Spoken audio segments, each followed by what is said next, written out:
بسم اللہ الرحمن الرحیم، السلام علیکم۔ میں ہوں آپ کا میزبان ساجد گندل۔ آج 22 فروری ہے، سال 2022۔ حامد میر باز نہیں آئے، واشنگٹن پوسٹ میں انوکھا کالم لکھا ہے، عوام نے آڑے ہاتھوں لیا ہے۔ اس کالم کے عام نکات آپ کے سامنے رکھوں گا۔ محسن بیگ کس مقدمے میں 33 سال سے اشتہاری تھا، حکومت نے اب نیا شکنجہ تیار کر لیا ہے۔ دو بڑے غداروں کو دبوچ لیا گیا ہے۔ سی ٹی ڈی نے آج بڑی کامیابیاں حاصل کی ہیں۔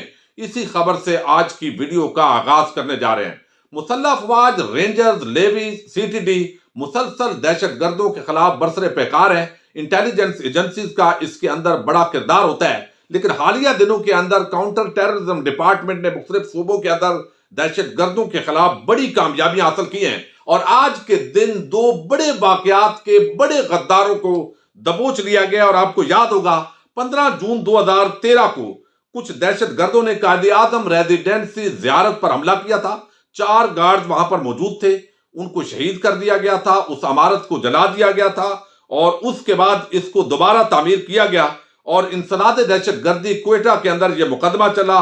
33 افراد پر جو ہے وہ فرد جرم عائد کی گئی۔ اس واقعے کا ایک عام دہشت گرد آج سی ٹی ڈی نے گرفتار کر لیا ہے، اور اس دہشت گرد کے قبضے سے اسلحہ اور گولہ بارود برآمد کیا گیا ہے۔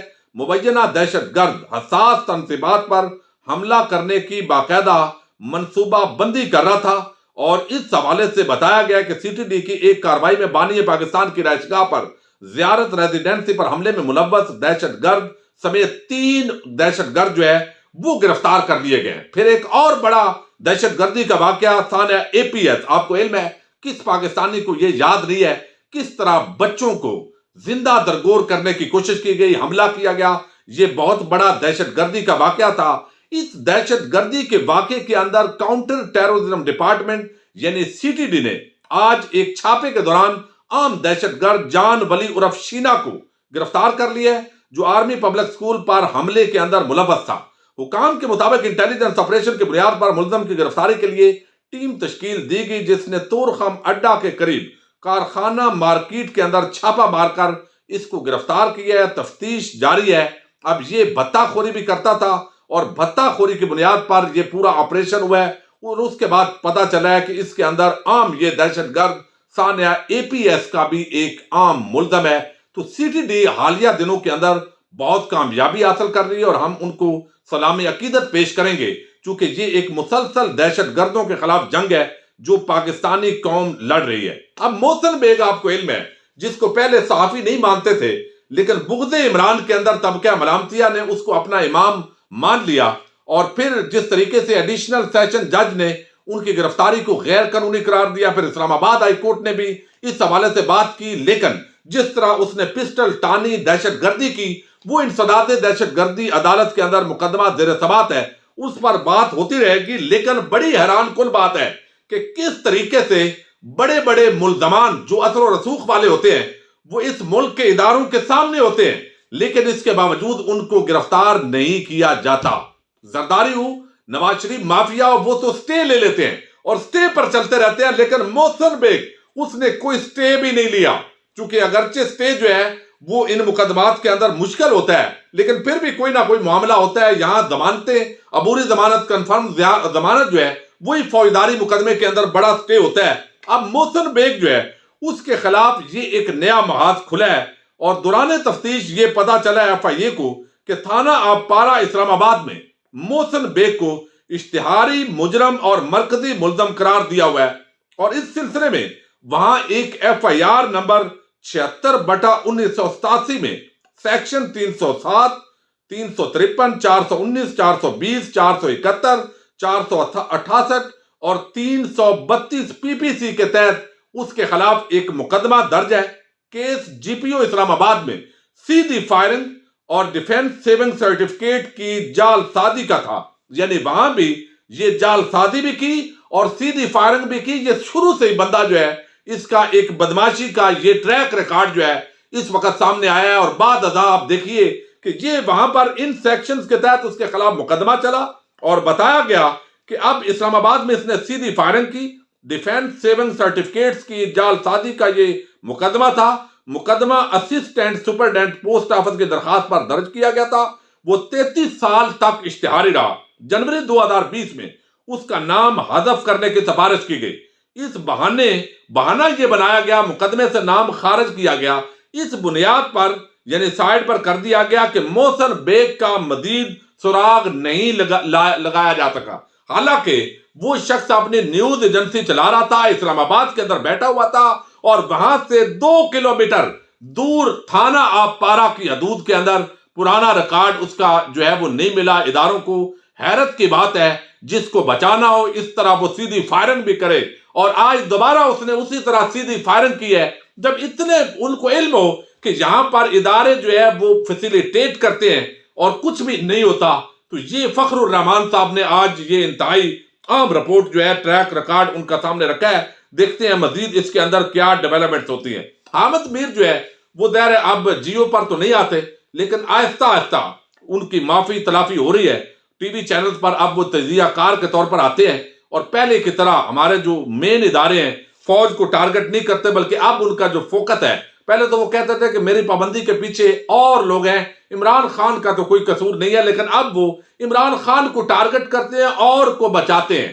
اب یہاں پر چونکہ یہ لوگ، ان کا یہی طریقہ ہوتا ہے کہ آپ پاکستان کے ریاست کے خلاف اس طریقے سے پراپیگنڈا کریں اداروں کے حوالے سے۔ یہاں آزادی اظہار رائے خطرے میں ہے، یہاں پر یہ واقعہ ہو گیا ہے، اور جب یہاں نہیں دال گلتی تو آپ بین الاقوامی اپنے کسی اور فورم پر تحریر شروع کر دیں۔ تو حامد میر DW اردو یا واشنگٹن پوسٹ کے لیے آج کل کالم ان کے وقتاً فوقتاً چھپتے ہیں۔ اب اس کے اندر انہوں نے ایک کالم لکھا ہے، اور طریقہ واردات ان کا یہی ہے کہ یہ بات تو ٹھیک ہے لیکن وہ بھی ٹھیک ہے۔ اب یہاں پر انہوں نے جو کالم لکھا ہے اس کے اندر انہوں نے کہا کہ بھارت کی جو لڑکی مسکان تھی، جس کو ہراس کیا جا رہا تھا اور اس نے اللہ اکبر کی صدائیں بلند کی ہیں، اس خاتون لڑکی کے ساتھ یہ غریدہ فاروقی اور آسمہ شرازی کو ملا رہی ہیں۔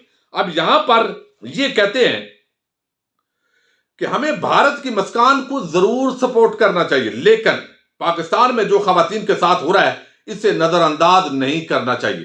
اب حالت یہ ہے کہ پوری دنیا بھارت کے اندر جو اس وقت دہشت گردی ہو رہی ہے، جس طرح اقلیتوں کے ساتھ سلوک ہو رہا ہے، اس کو زیر بحث لا رہی ہے، اور یہ وہ بحث سمیٹ کر ہمارا کالم نگار جو ہے وہ پاکستان کی طرف شفٹ کر رہا ہے کہ پاکستان میں بھی بڑا ظلم ہے، یعنی برابر کرو سارا گول، اور پھر جب بات کرتے ہیں کہتے ہیں یہ غداری کے تمغے آپ نہ دو۔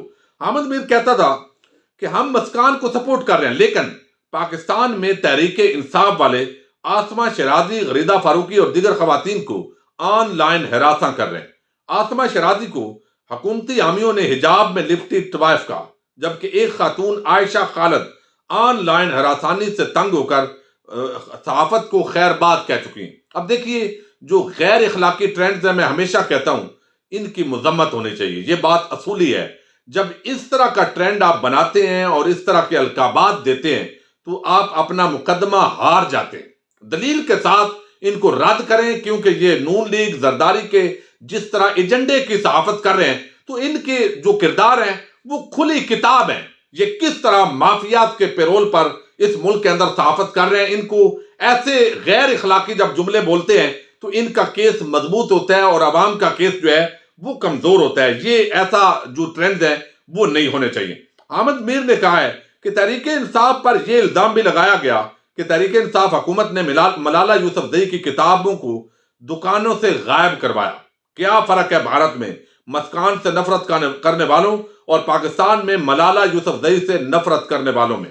اب بات یہ ہے کہ مسکان تو اللہ اکبر کا نعرہ لگا رہی ہے اور ایک مسلمان ہونے کا ثبوت دے رہی ہے، اور آپ کبھی ملالہ کے ساتھ ملا رہے ہیں، کبھی غریدہ فاروقی کے ساتھ، کبھی آسمہ شرازی کے ساتھ، جو مخصوص ایجنڈے تو کسی پر یعنی مخصوص ایجنڈوں پر کرتی ہے، اور پھر جو اسلام کے حوالے سے جس کا بالکل کنسیپٹ کلیئر نہیں ہے، آپ اس لڑکی کو ایک گڈ مڈ کر رہے ہیں۔ اور حیرت کی بات یہ ہے کہ پوری دنیا بھارت کے اندر جو اس کی فاشسٹ نظریہ ہے اس کو رد کرنے پر لگی ہوئی ہے، اور یہ پاکستان کا نمک کھانے والا صحافی اس پورے معاملے کو برابر پلڑے کے اندر تول رہا ہے، اور اسی وجہ سے لوگوں نے آڑے ہاتھوں لیا ہے۔ اب وہ کہتا ہے کہ انتہا پسند اقلیتوں کو اب موازنے کر رہے ہیں۔ بھارتی اور پاکستانی ایک دوسرے سے نفرت کرتے ہیں، لیکن ان میں ایک چیز مشترک ہے،